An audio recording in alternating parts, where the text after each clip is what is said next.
What's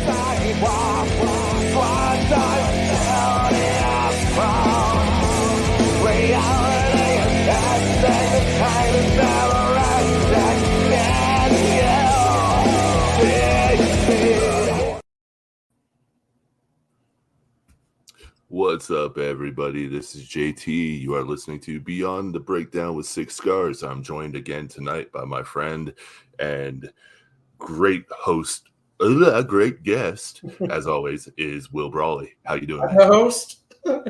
Dude, you might as well be. Like, this thing is off the rails already. Holy shit. All right. I was vibing to the song. Well, you know, a little birdie told me that the dude who did it is a bit of a tool. Yeah. Uh-oh. All right, man. How you doing tonight? Good. Yeah. Kind of buzzed a little bit from the coffee I had earlier. Was it a good brew? I did a cold brew, yeah. Oh, nice. So, you know, last time we had you on here, it was I like to equate a lot of what that was the fun one, I think. Like, that was kind of feeling everything out, seeing how it was, I think. And then we said we'd come back with the second episode. So this is gonna be a little bit of a different tone. We're gonna keep it, you know, we'll lift it up when it needs to be, but I definitely wanna touch on some things that hopefully can help be a little bit therapeutic and, you know, also help others in the same process. So I guess the best way to do it would just be to kind of just dive, you know, straight into it. Yeah. So I know a little bit about the things that you've gone through, and you know, you're obviously you're being gracious enough to let us in on some of it. So if you just want to kind of start wherever you want, and then we'll go from there. Like as far as like childhood things, or yeah. If you're okay with that. I mean, it's I'm sure there's people on there that aren't any strangers,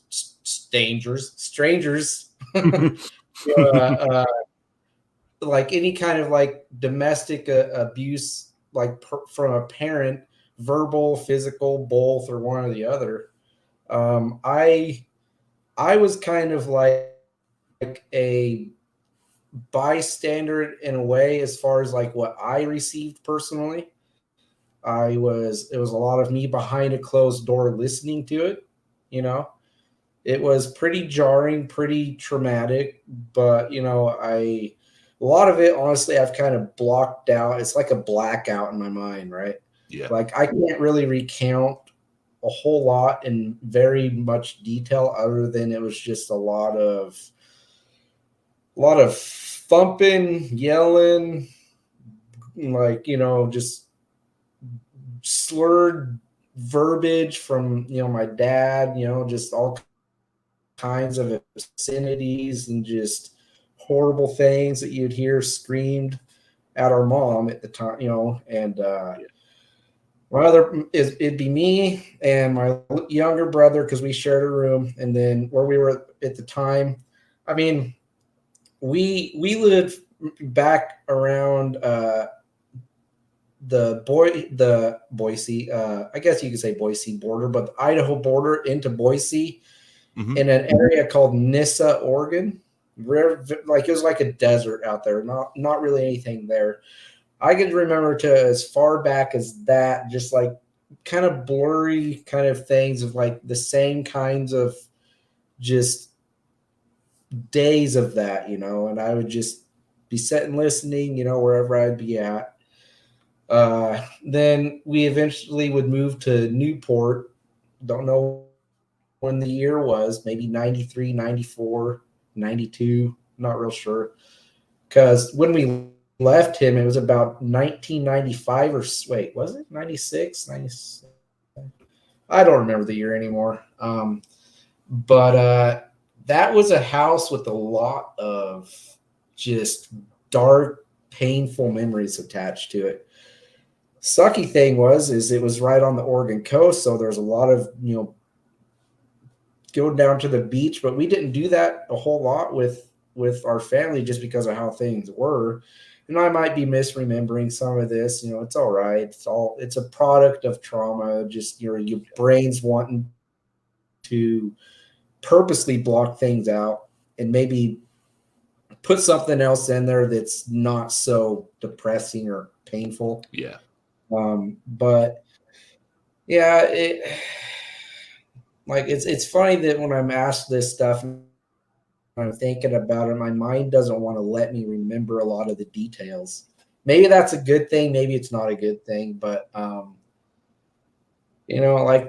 I have memory of my mom, we lived up in an apartment complex in just outside of the main part of Newport. And I remember one time there was a bad one and heard a door open and close, and our dad rings us all up, and we get it. He drove, I think it was either his pickup at the time or he had a Ford Falcon. I think he might have had both at the time.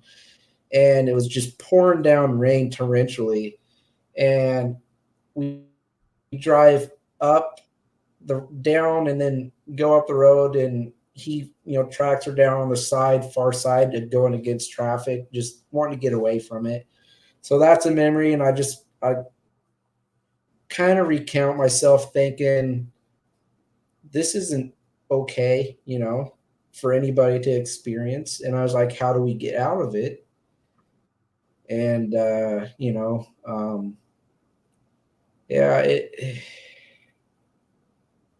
goes my mind again, just wanting to have me shut up about it. But, just,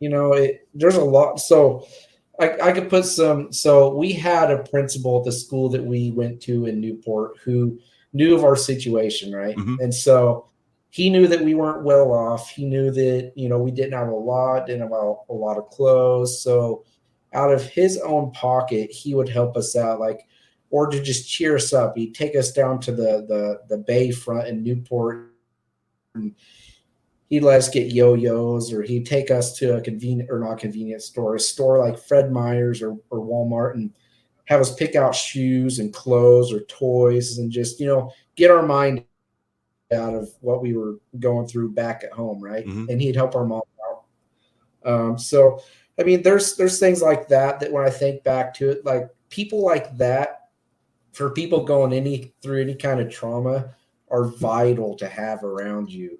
Those good Samaritans, or just people that understand what you could be going through, as far as that you need somebody, Yeah. And so I've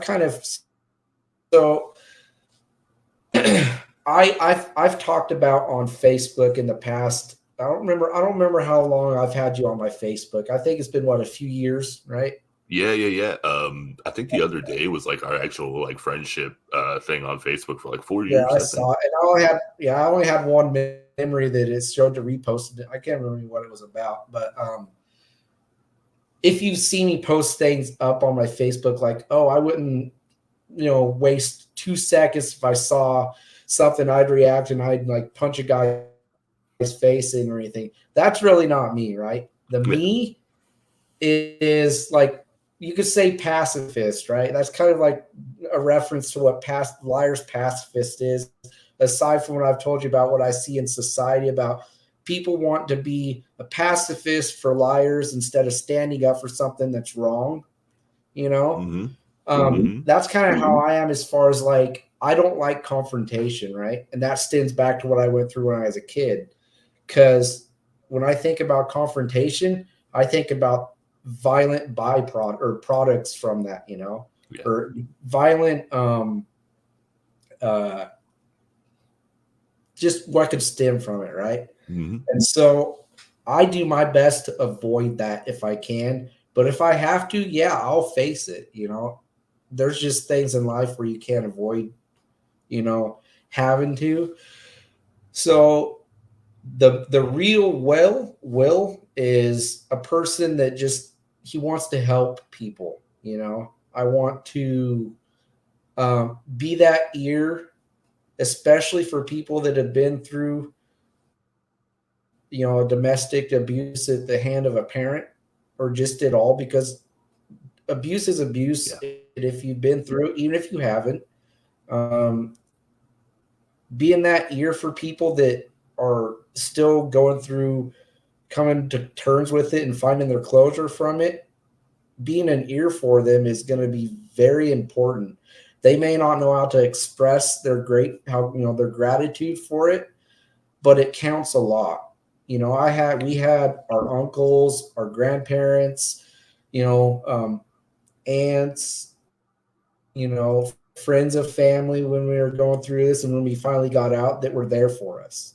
We spent, I can't remember how long it was, but we lived out of my grandparents' hotel for a while. Oh wow! And that's where I discovered Dragon Ball Z. And yes.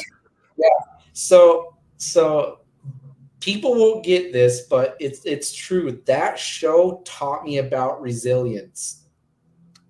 Yes. Right? Yes, dude. People don't think that stuff like that has any kind of like message or like point to it, but there is, not all of it. And I'm not saying every episode of the show had a point to it. A lot of it was just fun for fun, giving people what they wanted to see. But, like for Dragon Ball Z. Goku, like he is so persistent in the face of an obstacle.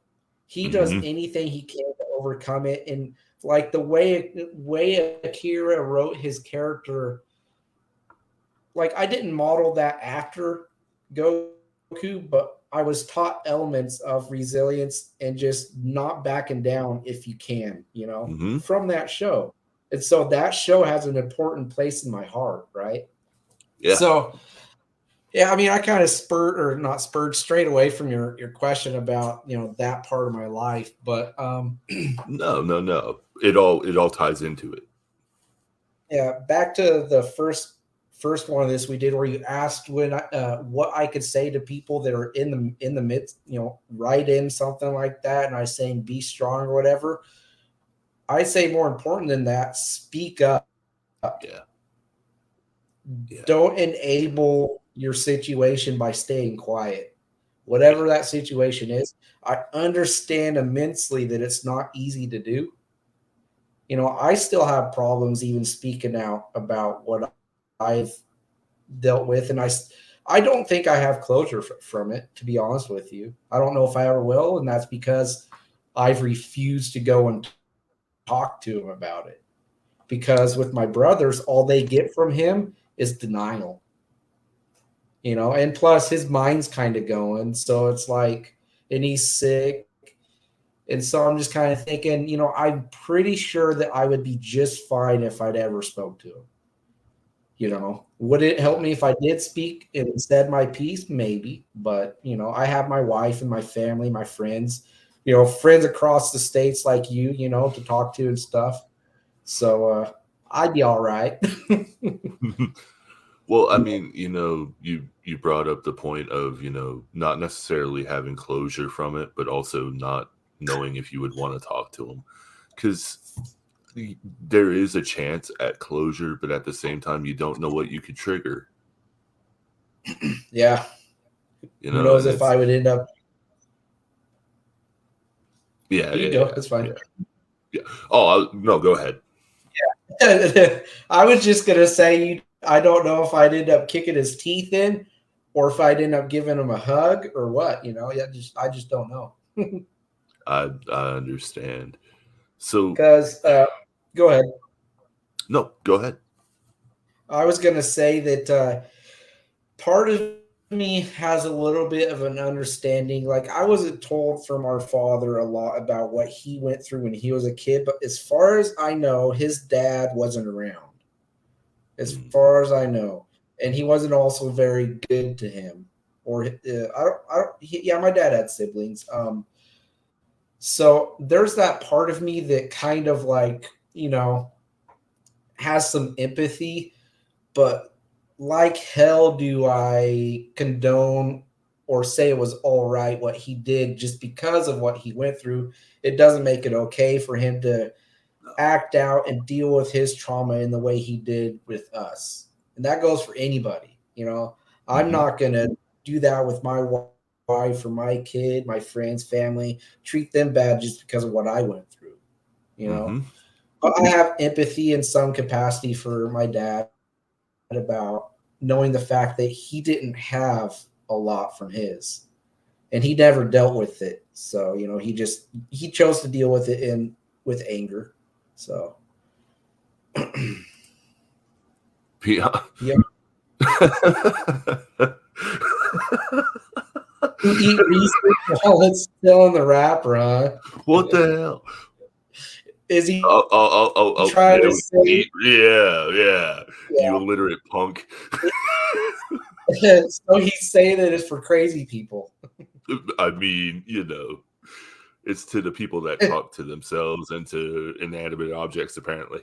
Yeah. Also, shout out to Pat. He's awesome as Yo, always. he made this behind me. Yes. Yeah. Yeah. He also did the new intro for Liars Pacifist, if I remember correctly. Yep. Oh. What did he say? Oh, exactly. Yeah. Thanks, Yeah. Pat. Yeah, I still got to figure out how to put that intro in the front of my stuff. I'm like ignorant to how to do that stuff with this platform. I'll see what I can do to try and help you Yeah. out on that. But you know, getting back to where we were, you were talking about how you didn't know what you would do if you did see him. I'm trying to think of the right way to say it. How do you think that? Well, I mean, obviously it affected you, but what way?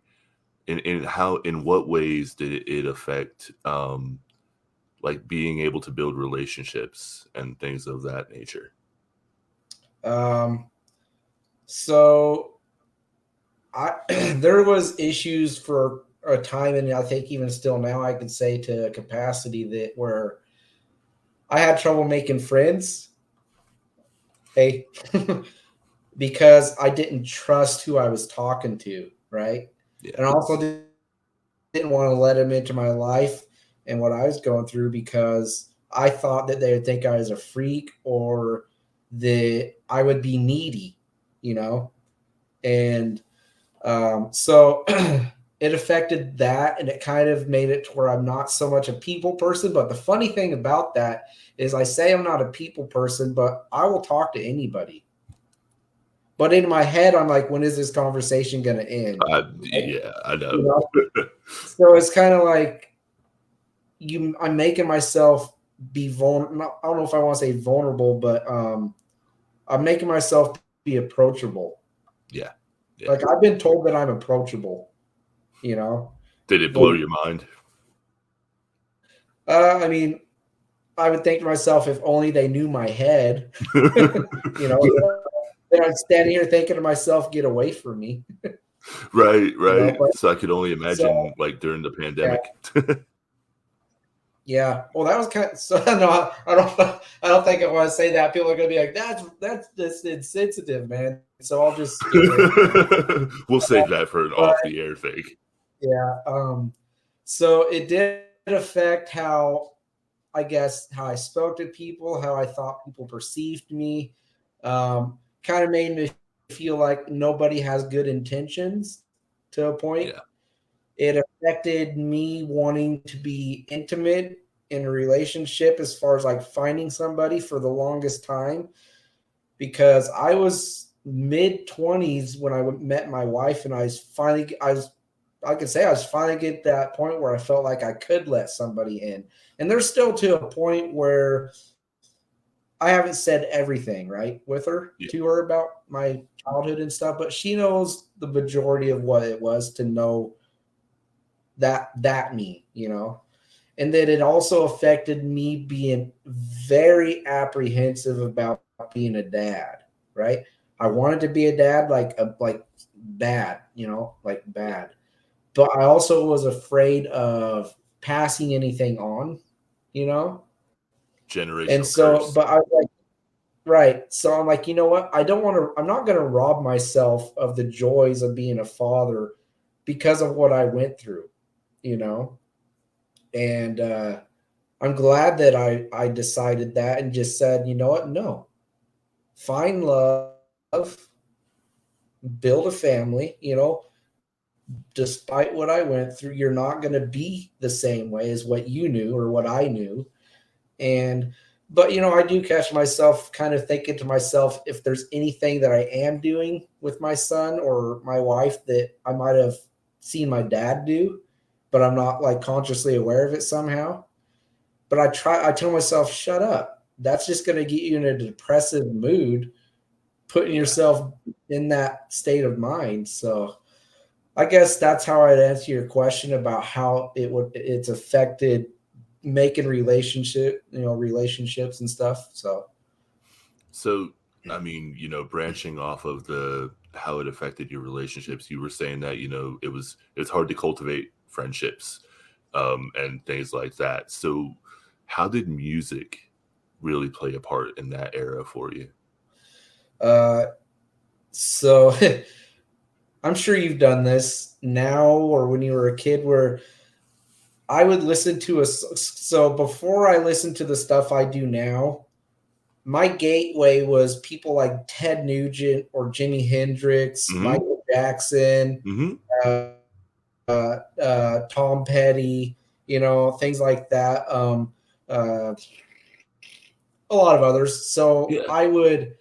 So let's see if I can recall songs specifically, and I don't think I can, but what I would do is I would escape into the song vicariously as if I was the singer singing this song about something I had been through. And that was so vital to me and so therapeutic that I noticed that when I did that, I felt better. And so music's been that for me up until now still. Yeah. I didn't start writing lyrics until I was maybe 15, 16, maybe 17.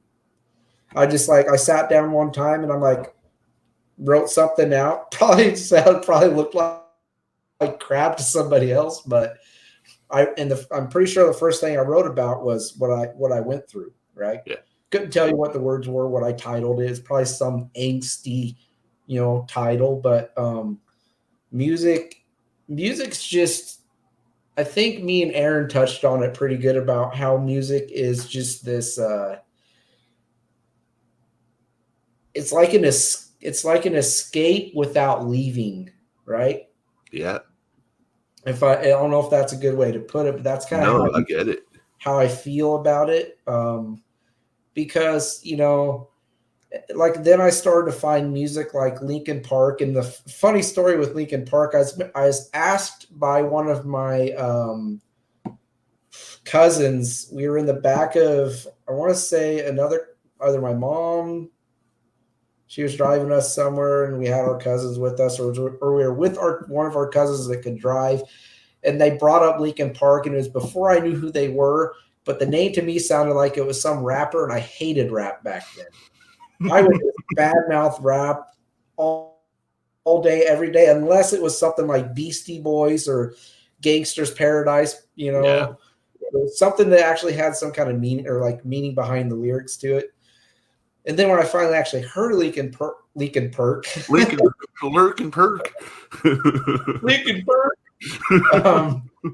I realized how much I related to what Chester and Mike would write about. I'm like, oh, damn, it's like they're taking stuff right out of my head, because most of my back catalog is pretty much trauma to music. Yeah. That's a good way to say it, man. Yeah. And Linkin Park was like, man, they were just so vital. Like, so Place for My Head, Crawling, Runaway, Somewhere I Belong. And I mentioned it in the last episode we did, Easier to Run. Yeah, man. Where he's talking about that battle with the voice in his head, and where he wants to face this stuff and get better and not run from it. But it's easier to just run away from it like it doesn't exist. Mm-hmm. Because there's the line in the bridge where he says something, but running is so much simpler than change. Yeah. Yeah. And that rung so true in my mind. And like Somewhere I Belong, like you brought up, or like Numb, Yeah. you know, like, or like Leave Out All the Rest, you know, like Shadow of the Day, Yeah. you know, like I could go on with Linkin Park because he was there, you know. Yep. This might be a tender subject, but he was molested when he was a kid, you know, Yeah. and that doesn't leave you, you know, and that stayed with him all his life up until, you know, his unfortunate, you know, death. Yeah. And, you know, then I had bands like, you know, Skillet, you know, when I found Skillet through my friend Steven, if I remember correctly.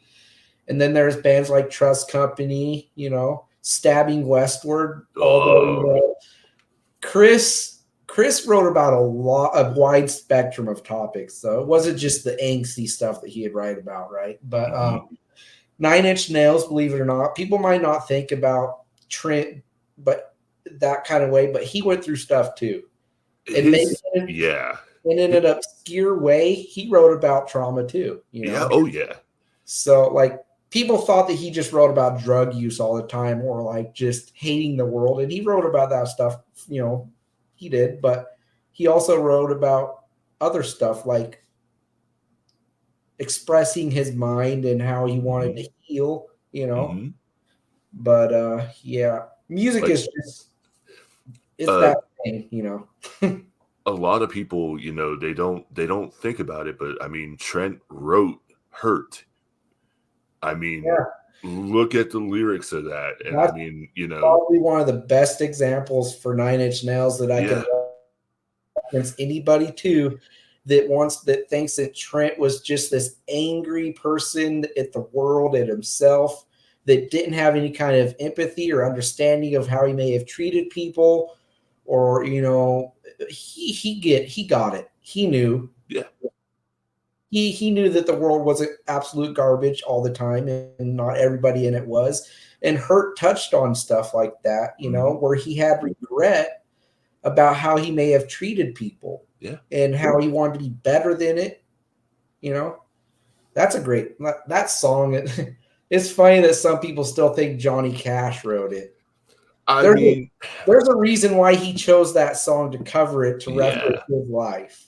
All respect to Cash, though. Like, I mean, he did a phenomenal job with it, but I still like the inflections on the voice that Trent does on Hurt, man. It gets to your soul. It really does. So you said you started writing lyrics when you were about 15 or 16. I think so. Yeah.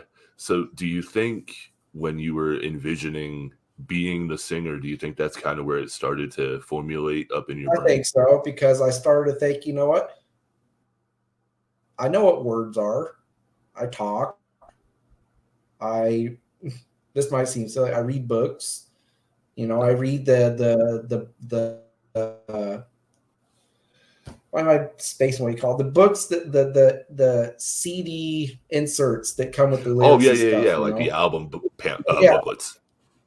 Yeah, I read those and stuff, and so when I started out, I want to say I was being heavily influenced by Linkin Park at the time, and so you could read what I would write out. Like one song in particular that I remember got like thousands of responses on their forum was called "Cry Before the Dawn," and a lot of people thought I wrote that about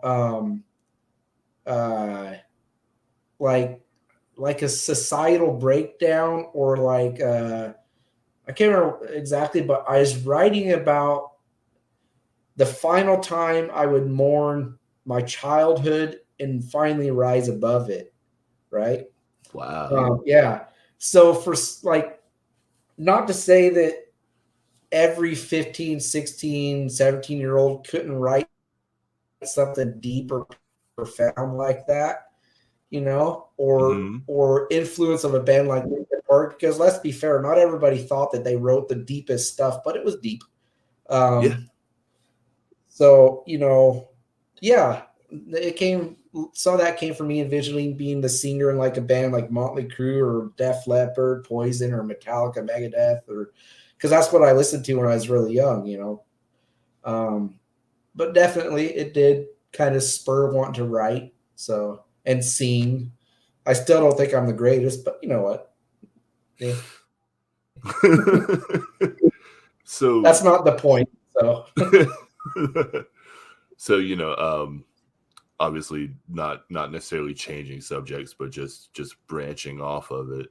Along with what happened in your childhood, what other, if any, things kind of developed? I know we talked about dissociation before we started. Was there any other kind of things that ended up happening, like that you kind of noticed? in what kind of context? Like, I guess I should say, yeah, I apologize. I guess I just mean, did you find yourself changing who you were due to what you went through? you mean like as changes as far as like to suit somebody else, or just like, That either suiting somebody else or changing just to survive. yeah, I think I did stuff like, instinctual, like changing, like how my mind would think from, the childhood stuff when I was still a child or kid or whatever. Like, if I'm understanding your question, like I became conscious. And you heard the I guess analogy or saying of breaking the chain or breaking the cycle? Yeah. Stained. I guess I'm failing to understand how to answer this, but I did have changes stem from it and from other experiences too. Like, I had influence from, like, as far as religion, Yeah. I'd go to church. I mean, I I renounced the church at one point. I'd say somewhere over 10 years ago, but I didn't renounce God, right? I Yeah. still carry that in my heart, but I don't go to church, right? I Yeah. don't think it's a reflection of what that's supposed to be at all, especially today. But yeah, I don't know. That's probably an all over the place answer, but there was definitely changes that stemmed from it, and then other experiences. You No, know, you answered it the best way that you could. I apologize for not phrasing it it's all better. Um, in a uh, weird way, man, this one it's rough on me because I know nobody on here knows about it, but a lot of the things that you went through, my friend Z did. Yeah. And it just, I knew this one was going to be rough, but it's hitting. um, Yeah. I apologize. It's all right, dude. You got to be real. You got to let yourself feel the feelings, write it, and just that's part of healing. I Yeah. still come to tears all the time about stuff I went through, and seeing other people going through it. I have empathy, so I wouldn't worry. Just let yourself feel it. I know, man. It's still something I'm working on. I I don't ever like just saying that it's a story or anything like that, because people deserve a lot more respect than that. But I know what he went through, and I can't speak firsthand. I can't, because it wasn't me, but I know what he went through. He ended up splintering himself. He would hide away parts of him, and it affected it it affected, I mean, I'll be honest, it affected our friendship. We were only friends for a few years before he ended up passing away. um but it affected our friendship in the way where sometimes it wasn't the real him, if that makes sense. It's like you could see him and you knew he was in there, but because of what he was going through, it was portraying something else. And that's why I asked if you felt like you needed to go into survival mode, because I know he did. I also think that's probably why I've not been able to formulate my words so well on this episode, because it's a lot of callbacks. I apologize, man. I really do. No, I know what you're feeling. I know what you're expressing as far as being able to find the words. Yeah. So I was gonna say that something that I say is like, I'm not always the best, example of it, but you gotta let yourself feel it. You gotta let yourself mourn. There's no timestamp or time frame on how long it takes to mourn anything. Yeah. If people watching this want to see that and, see you get emotional like that, go weak, or, it's like they just don't get it, Yeah. I'm not going to talk ill of them for it, but it's just they don't get it. But maybe they should take a second to think, well, has there been anything that I've been through that would get me to that point? And right there is where they would find the common ground with you and have something click about, so like what me and Aaron were talking about is more understanding, less thinking you understand, less judgy kind of reactions, less of wanting to be right, because it's not about being right, So, but human beings are imperfect creatures. So, that's going to take probably lifetimes for us to, if we ever do get to that point of understanding where everybody just gets each other, So, just I get it. Well, no, I like I said, man, I'm an apologetic person, unfortunately. It just, but I'll try and get back my train of thought. Sorry, Will. It's all right. So we've discussed and touched on how it was building friendships and dealing with relationships. How do you feel about where you are now from where you came from? I mean, I want to say I feel good. And I was talking to Cutter in a message some time ago. It was pretty recent, where he commented on a post where I was talking about my dad and how I was wanting to mold myself into a better version of who I am now. And he made a point that you've already been molded, like, you ever feel like you get stuck in this cycle where you think you have to change yourself for yourself because you think that how you are now isn't a fit for the people around you? And his point was, it shouldn't be about fitting other people's lives. And that, no, I feel good about myself, but honestly, I do have plenty of moments where sometimes, like, I'll look, like cliche as it sounds, look in a mirror or get to thinking in my own head about things that I do that I don't like, that make me think I'm going down a road that's going to be dark. But I know in my heart and my mind that I'm an optimistic person, And so those thoughts are just intrusive and they're lies, Yeah. So I just tell myself I'm much better than that kid that I was and where I came from.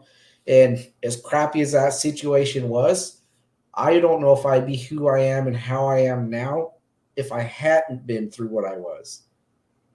Yeah. And I think that's part of what Cutter's point was, is that, no, you don't need to be changing yourself now when what you were going through is what made you, So those dark times in your life or those low points that you've hit, I think flip it around, and instead of viewing it like they're negatives, view it as building blocks, or, like, that doesn't make me bad, like for you, like how you feel about Z or how you feel about yourself sometimes, because you could be down on yourself. I've seen it. Yeah. I've tried to be training my mind to just drop of a hat, just pull myself out of that thinking. I still get in low depressive states, but I'm in a much better spot than I was then, for sure. Yeah. So, yeah. Now, I can say that with 100% confidence. That's great to hear, though, too, because there's some people that can't pull themselves, I know one. Yeah. And oh man, I really appreciate you coming on here and being as candid as you are about this, because even though I don't have firsthand experience, like I said, this means a lot to me. Yeah. I think it's honestly been more helpful for me, probably. So I apologize for that. No, I would say if you need to go off on, little things about you when you're supposed to be talking and interviewing me, just do it. Because I say it's something you need if you find yourself doing it. So I would just encourage you to do it, Yeah. So I mean, this is honestly the first time I've ever, spoke about him in a public platform. Yeah. So it's just, I've told you a lot of the backstory, and I don't necessarily know if it's accurate, if it's appropriate to say anything about it right now, but it just a lot of what you're saying hits. I don't know how many times I can repeat that, but it just you took me back to being that friend of his when I was 15, man, and I just, from the outside looking in, man, I just wanted to take him away from everything, bro. Yeah. I couldn't, but that's the thing. Yeah, that's the thing. And there was a friend I had at a point in my life that I met in 8th grade. I saw this kid that was being bullied a lot, that was misunderstood, who went through a very traumatic car accident when he was a kid, and like had his stomach just all messed up, and it made him have a very ugly view of himself and a very ugly view of the world. And so, being the kind of person I am, I understand. So what you're explaining, a lot of people would call like a savior complex, right? Yeah. But what it's more about, as far as the people that aren't coming from that place where they just want the good feeling that comes from being able to help someone out of something, where I was coming from with this friend, was a friend, is that just wanting to be there for somebody that you see struggling so bad, or that just nobody wanted to take time to hear them out or get to know them, is important. You may not have been able to, help Z like you would want and have him here now, but just maybe think of it like this, because I'll be honest, I quit on this person that I'm talking about. He's still here, but I just decided that, you know what, I need to step away and just remove myself from this person's life, because it became very clear that I wasn't going to be any kind of force beyond what I'd already had been for him to make any changes for himself. Because that was my whole point when I would talk to him and his anger issues that he had, because he would be playing a game and he'd just start pounding on his computer desk and his knuckles would bleed.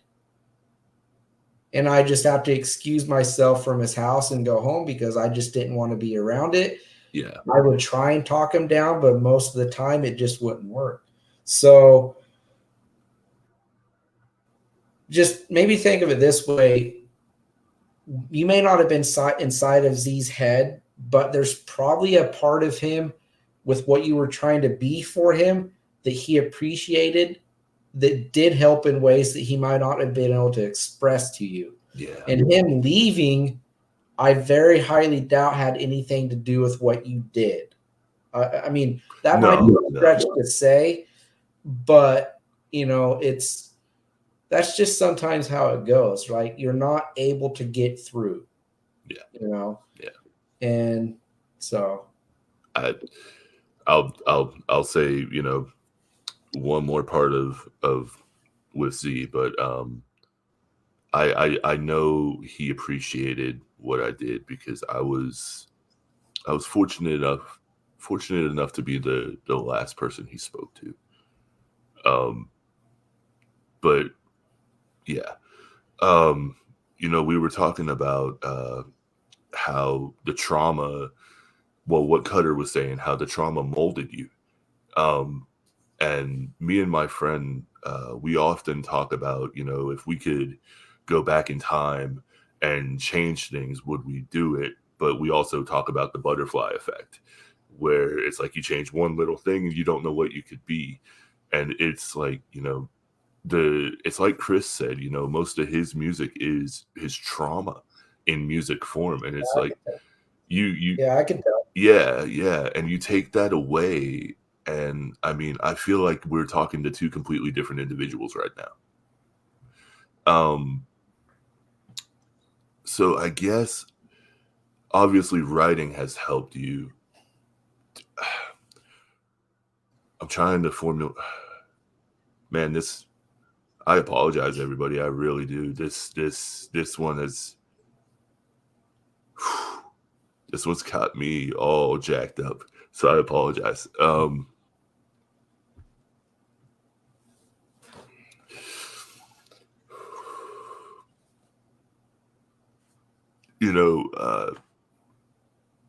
Fuck it. There's not enough people that are compassionate enough to the people that go through this, man. People often look at them like they're crying wolf, and like they're not being heard because they're kids, or they're grown men or grown women who are stuck in these situations, and they're often just being told, hey, leave the situation. And you can't always do that. And it breaks my heart, man. I was looking at a statistic earlier on here. I think it's from the National Children's Alliance, man. And it said, as of 2023, there's over 600,000 cases of child abuse. And put that in perspective, man.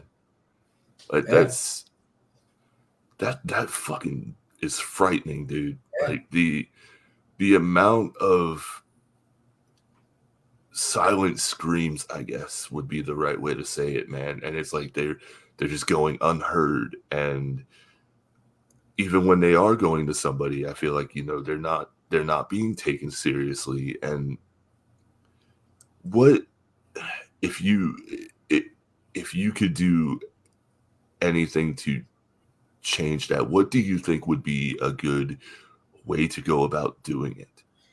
So something right off the bat that I would tell anybody is that stop looking at the child that's expressing that they're going through something like that as somebody who's just looking for attention. Yeah. Because that's a mistake that a lot of people think, is that this kid's wanting attention, or there's no way that this kid understands what it is that they're talking about, Yeah. Which, why wouldn't they when they're the ones that are going through it? The big mistake the biggest mistake that people can make with a child going through that is not taking it seriously. Yeah. If if I heard or seen a kid that was being treated any kind of way that wasn't disciplined, that, how would I word it? So I feel like I know what discipline looks like versus aggressive aggression and abuse, I would stand up, So yeah, just take it seriously. If a kid's coming to you, that's the cry for help that you need to hear. Yeah. The jobs that people have that deal with those cases every day, their hearts are broken every day with the kids that they see in these foster homes. They're from that, or just at all, and that aren't getting adopted that because they appear to have like an anger issue or they don't get along with others. Think about the reason why. Yeah.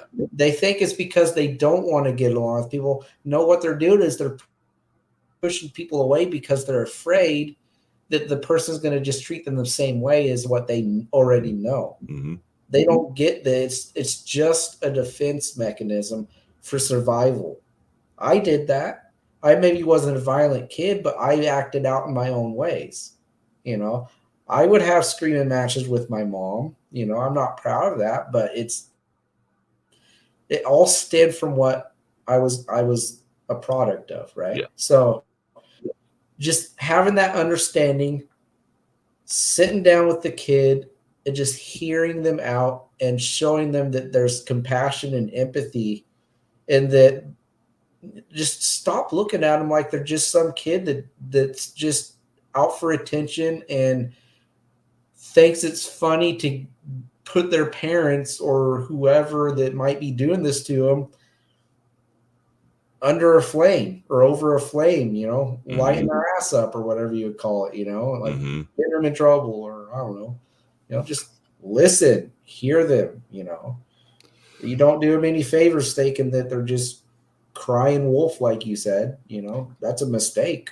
Yeah, I agree. And unfortunately, I think a lot of the crying wolf comes from, a lot of the times we do see these false allegations pop up. Yeah, they exist.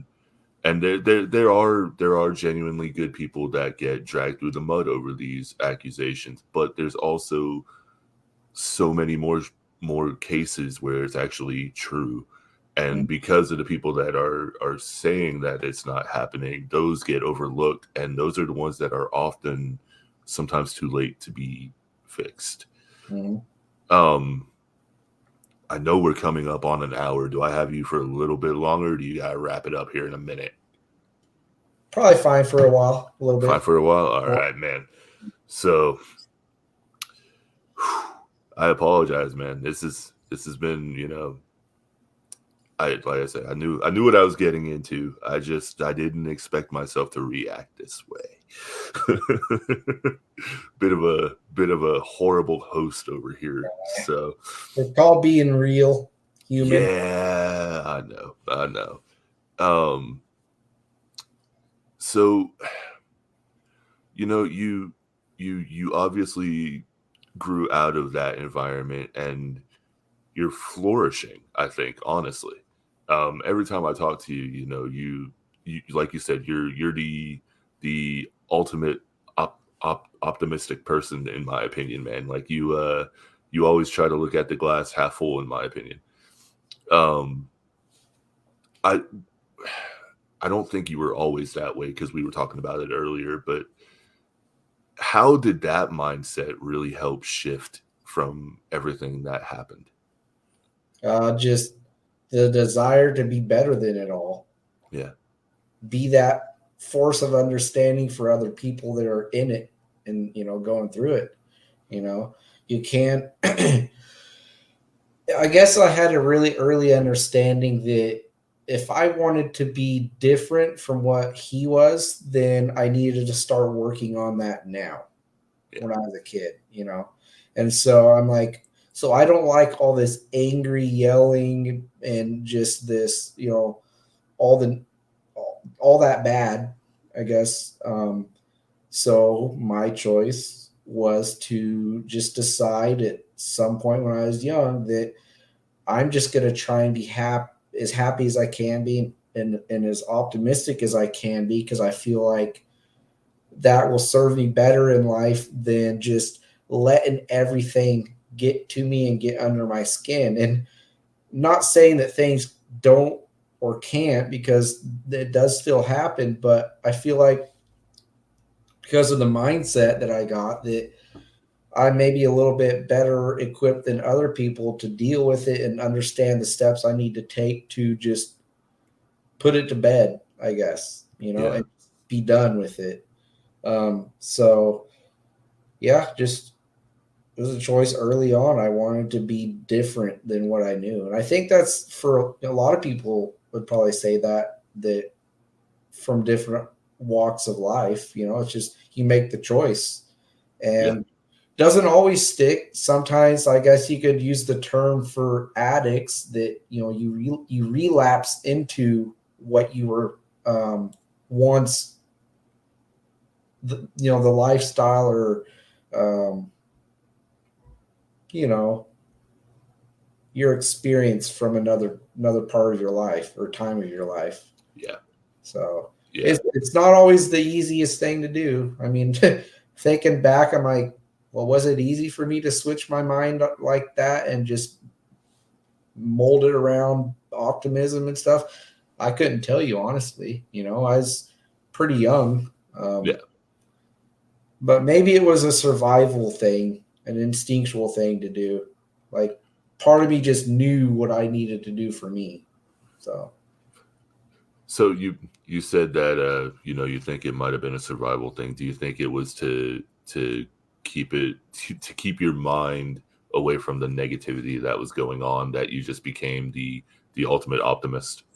Yeah, I think so. Yeah. Well, I mean, it's like I said, you've come a long way, and I truly think you're gonna go farther. So we'll pick it up a little bit here. Try and climb out of the darkness that I put us in here. Where's the sunlight? I know, right? Freaking puts the lotion on the skin over here. Maybe I'll go watch Joe Dirt after this. Who knows? I'm covered in poo. But no. So what is on the horizon for Liars Pacifist? You just had the amazing interview that I encourage everybody who's watching to go check out with Aaron Nordstrom. And the two-parter with Matt from Simon Says as well. All killer, in my opinion. So besides the half hour of me looking at the camera at the start. Oh, come on. We don't talk about that. I kind of laugh at that. So just put that up on YouTube and then just have it as an ad. But no, what's next? I mean, right now it's still just, for the most part, the interviews that I have. I've been trying to get a hold of one in particular that I haven't been able to get a response as far as what time he wants to do it. He wants to do it, but seems like a pretty busy guy. And then David Galloway from Element 80 has said, heck yeah, I'll do one. Just got to figure out the time, because he's busy. And for anybody that doesn't know, his band is Element 80. He's had solo stuff. He's put out some solo music, which is also great stuff. But Element 80 is the band that he's in, and it has always basically been in. They were inactive for a time, and then, like what Simon Says, decided they wanted to come back and do the music thing again, and they reconnected. I think they always stayed pretty good friends, honestly. I don't think there was ever any bad blood with any of those guys, but and throughout the years, they actually did play one-off shows, so they never completely became an inactive band. But David Galloway, I just got to figure out when we could do it. I'm really excited for that one, because I honestly think he's one of the most unique voices from that era, new metal age, Yeah. So I'm excited for that one. We got to do ours. I'm excited to talk with Pat. Dude, you're not ready. Chris, Just one reason why I just think his accent's badass. Oh man, yeah. Yeah. I'm jealous because that accent is one that I just think it makes you sound, I guess, like an intellectual, you know. And if he's still watching this, he's probably laughing about that. he's laughing in Phil Anselmo voice. Yeah. So I still have that. I still need to talk with. I don't know if you've checked out any more Sever Red. Yeah, I have, dude. I hope he hasn't. I hope he doesn't feel like I've forgotten about our interview. It's not that I got distracted, and when and other ones come up where I made that. I feel like I made other ones happen before others that were already scheduled. Which, sorry everyone for that. Not on purpose. It's just excitement with me. I'm just like, oh crap, Aaron Nordstrom or and stuff like that. So I think maybe next week or the weekend after, I'm gonna do one of my first album reviews. I want to post up. It may not be a newer collection of music. I might start with stuff that I love, through the years. Yeah, I don't know. It's I have a layout. Mostly it's still going to just be the band interview stuff, but I do know that I need to have additional content, but I'm not going to make it a huge pressure like I have to do it in any kind of time frame. Mm-hmm. It'll happen when it happens. But the primary focus is going to be the band interview stuff, and I do think I might do like brief, like maybe 10-minute, 8-minute, 15-minute things where I'm just talking about something, Mm-hmm. I think I might test that out. Don't have a ton of viewers yet, but that's not really something I'm super concerned about. Yeah. People, if they find it and they like it and they subscribe, that's cool. I'm always going to welcome an audience. Mm-hmm. Put myself out there has been a little bit weird, but I want to do it. So that's why I'm doing it. So that's kind of a little bit of a look of what's to come. More of the same, some new. So you were just saying that, putting yourself out there is difficult, because I remember the last episode you were talking about having stage fright. Yeah. And I'm sitting here watching you. I'm like, this son of a bitch is so natural. Like, I'm jealous over here. And Maybe the stage fright is just a made up thing in my head. Who knows? It's a mirage. That's what's going on. So you were talking about doing album reviews, and I'm gonna do a little bit of a plug here and ask you if you would be willing to review the new Six Scars album. I give it a 1 out of 10. I appreciate it. No. That's being gracious, man. Like, yeah, it's basic pond water. Yeah, what I tell people when I show them your music, and I say, and it's not in a negative way either at all. I say his voice may not be for everybody, but I love your voice, and that's why one of the elements of the music you make that draws me to it. Right? You don't need to sound like freaking Chester Bennington or like some singer in any kind of music to warrant someone to check you out, Yeah. And so just if you want to send it to me, do that. I'll check it out. I would love that, actually, man, because I was thinking about it the other day, because I remembered you talking about possibly doing album reviews. I was like, is it too much of a plug just to ask him to do it? No, I mean, if it was too much of a plug, I wouldn't have agreed with Pat to put his song in my intro. I know, right? But because my whole mindset of this is we're a community. Yeah. So plug away, like it's why not, Yeah. I know it is getting a little bit past our regular time, so I'll wrap it up here in a few minutes, but we talked off air about this, so we're going to do it. The band that comes to mind right now, we were talking about earlier, Breaking Benjamin. Mm-hmm. Favorite albums? Can you rank them? Well, hold on a minute. Pull up my iTunes because, believe it or not, I don't remember every album title, and that's not a reflection of how diehard I am. I get it completely. Not that I don't care if people be like, "You're not a diehard Breaking Benjamin fan if you can't name the albums." Like, well, let's see you name them all. So obviously, so I started with Saturate.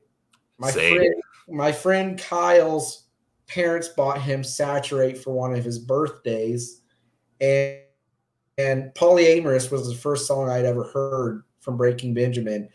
And right off the bat, I thought, oh, Benjamin Burnley. I didn't know his name at the time, but I was like, kind of a different sounding guy. It's almost like he sings with an accent, but he's American, you know. The way he sings and the way he pronounces his words in his music made it sound like he might speak with some kind of dialect, right? But so Saturate, though, believe it or not, I don't rate real high at the top. It's a great record, but it's kind of down in the lower tier for me. So between We're Not Alone and Phobia, I would say it would be my two favorites. And so Dear Agony is the album to me where I feel like they fell off a little bit as far as creativity went.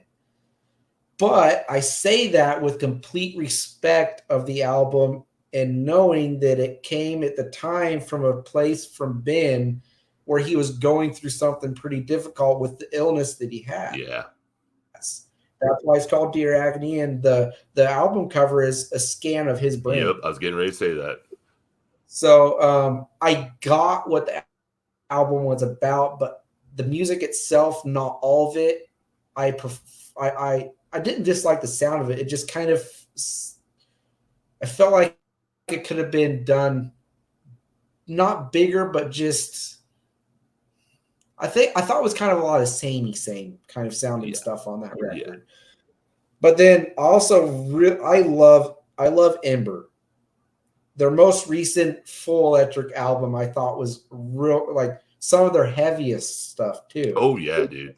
Like they came back with Dark Before the Dawn, and that was almost like a glimpse at what they're going to do after that record. Yeah. And I think the one that's going to be coming out, I think it's supposed to be this year, is going to be even heavier.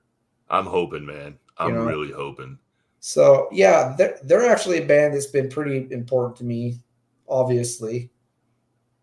So that's how I rate their discography. You know, I have Phobia and We Are Not Alone at the top, and then Ember under that, then Dark Before Dawn, and then their acoustic album Aura is actually pretty good. It is. It is. Especially the track with Lacey. Yeah. I would say Saturate's probably my least favorite, but not because it's bad. Not at all. That's fair. So I think for mine, Phobia is, for me, it's the top tier. Phobia was the album that I listened to while I was in the hospital during and after my brain surgeries. That was the album that got me through a lot. So that, like, I had my this is showing my age here a little bit, I suppose, but I hate that I'm saying it this way, but I had my ex-girlfriend's iPod Nano that she let me use. I still have one of those. Yeah. Well, like, it was bright pink, and I was just like, well, okay, well, you know, it is what it is. But I had loaded like Emery, Breaking Benjamin, and everything on there, and then after everything with the surgeries happened, man, I just sat there and listened to Phobia on repeat. That album drove my inspiration level through the roof. The very first album I ever heard, though, just like you, was Saturate. I think I heard it because I think it came out in 2001. 2000. Yeah, I think it was around the same year as Hybrid Theory. Yeah. Somewhere around there. I remember listening to it, and I think I was like, I think I heard a track in passing. I don't even remember. I think it might have been through LimeWire. That crazy thing. Then, yeah.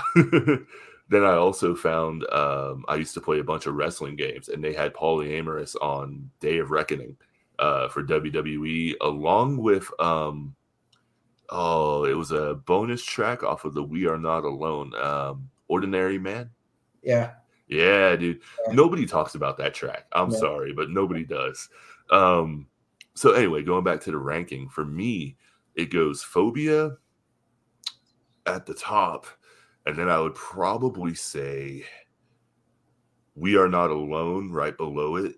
That one just has so many amazing hooks. Like Rain on that album, you can't go wrong with. Away, you just pick a song on there and you can listen to it. After that, Ember, I think would be there. Great. Oh, dude, Ember was not what I was expecting.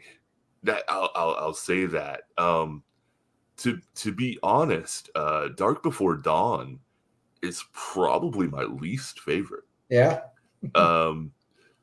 I felt I saw where they were coming from, and that was also with the new lineup. So like I was, giving them their just due, but I felt like they went a little too radio rock on that album. Yeah. Which is funny to say because Dear Agony is also higher up on mine. Yeah, that's funny. I know. Well, I think the lyrics resonated because it came out the year after my surgeries. So it was kind of like the album that was the linchpin for my recovery. Yeah, it makes me think of Fear Factory. Oh, linchpin? Yeah, dude. Come on now. Yeah. Pissed me off that Burton isn't with them anymore, but things worked out how they did. I know, man. I was supposed to see them, what was it, at Blue Ridge a few years ago. Hey, we don't talk about Blue Ridge. What are you doing? Well, it wasn't this last year's. I can say it. Like, it was the good one that I actually got to experience. But no. Breaking Benjamin, man, they're always going to have a special place in my heart. They're right up there with Linkin Park, and Killswitch Engage. They're just there's those bands that just hit you and they stay with you for the rest of your life. Yeah. And speaking of Killswitch, I think I almost fell out of my computer chair when the riff for My Last Serenade hit. I was like, that was my intro to those guys. And that's just, man. So obviously Howard is the more blessed vocalist, right? That guy. Oh, yeah. But Jesse in his own right, to me, is always going to be the better fit for the band. Not because he is the original vocalist, but just because his execution, I feel like, just fits better with the music. Mm-hmm. He even sings Howard's songs really well, in my opinion. He's so conscious of the fact, though, that he knows that he's not as accomplished of a vocalist, but he's also so experienced where with the voice that he has, he knows exactly what he needs to do with his songs to do them justice, So. Yeah. It's like for Killswitch, I put, as far as my favorite albums, Alive or Just Breathing, as Daylight Dies. Yeah. And it's like they'll never change for me, man. I love the rawness of Jesse that he puts into it. Yeah. Howard, like you said, he has that more melodic tone that you can just it's almost it's very soulful. Yeah, when I first heard him as the new vocalist, I was almost gonna say that, man, he just doesn't work with this. He's almost too gospel-y. He's almost too almost like choir-esque or church-like kind of sounding delivery.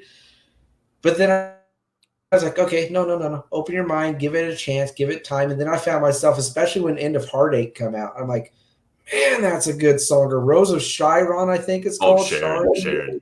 Man, the dude knew what he was doing. Oh, dude. And the cover of Holy Diver, his vocals on that, man, say what you want about the studio version, but he can pull it off live. But man, I know we kind of went all over the place tonight, and truly, Will, I appreciate you, man. I don't think I could have really been that open if it was another person. I hate saying it that way, but it takes knowing somebody to be able to, you know, freely talk like that. So I appreciate you letting me. And I hope it did something for you as well too, man. Sure. It was, I don't know if it was what we expected, and maybe I didn't do it justice. But it's not something that should ever be taken lightly. We touched on it already, but I want to reiterate, you know, if there's anybody that is going through not just this either, if there's anybody going through anything, you know, substance abuse, you name it, reach out to somebody. Hell, reach out to me. Like, I mean, I can't do too much from my location, but like, if you need somebody to talk to, just reach out to somebody. And if somebody doesn't answer, try another person, because it's easier to run than talk about it, but you feel better when you do talk about it. Mm-hmm.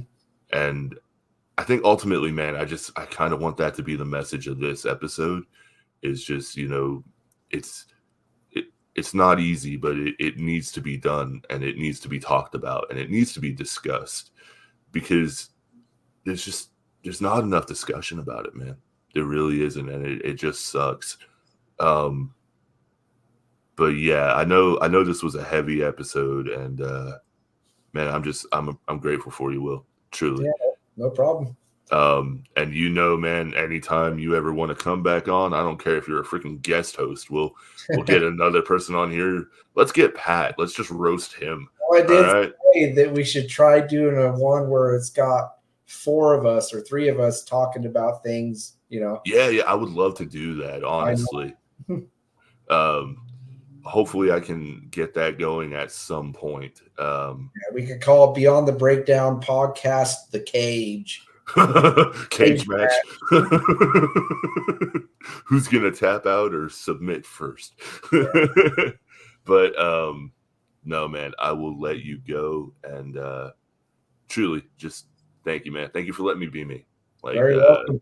From the heart, dude. I'm all over the place tonight, so my mind is just it's been all over the place for the last week or so, like I said. But truly, man, thanks for letting me be me, and thank you for just letting me find my footing. Basically being my little, you know, lab experiment, I guess. Yeah. But I'm looking forward to being your lab experiment as well. Yeah, next Saturday, you said, was it? Yes. As long as that's still good with you, that will be the plan, man. Yeah. So with that, Will, I will let you go, brother, and I will catch you on the next one, man. All right. Thank you again. See you later.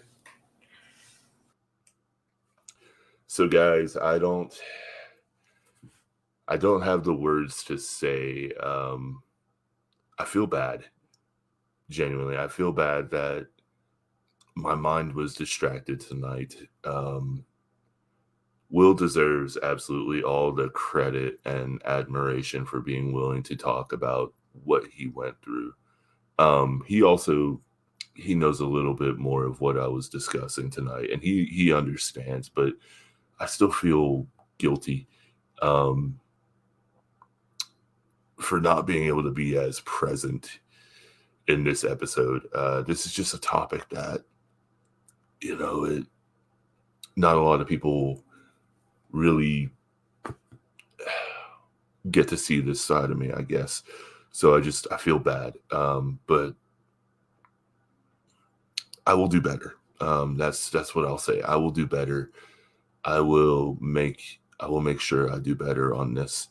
It was just a really hard one, guys. So thank you for going beyond the breakdown with 6 scars. Next week, I have a doubleheader. This one's going to be fun. It is going to be energetic, and it is just going to be an absolute blast. I have Mindy Jackson from the amazing band Dying Oath. She will be here next weekend on the Beyond the Breakdown podcast. And then following her, I have Matt Sassano out of Knoxville. Don't know who he is? Be sure to tune in.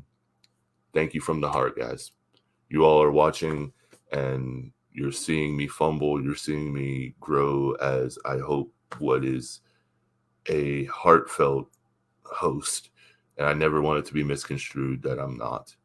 I love you guys. And like I said, if you need somebody, reach out. If you can't find somebody, keep reaching out, because I'd rather talk to you than not have you.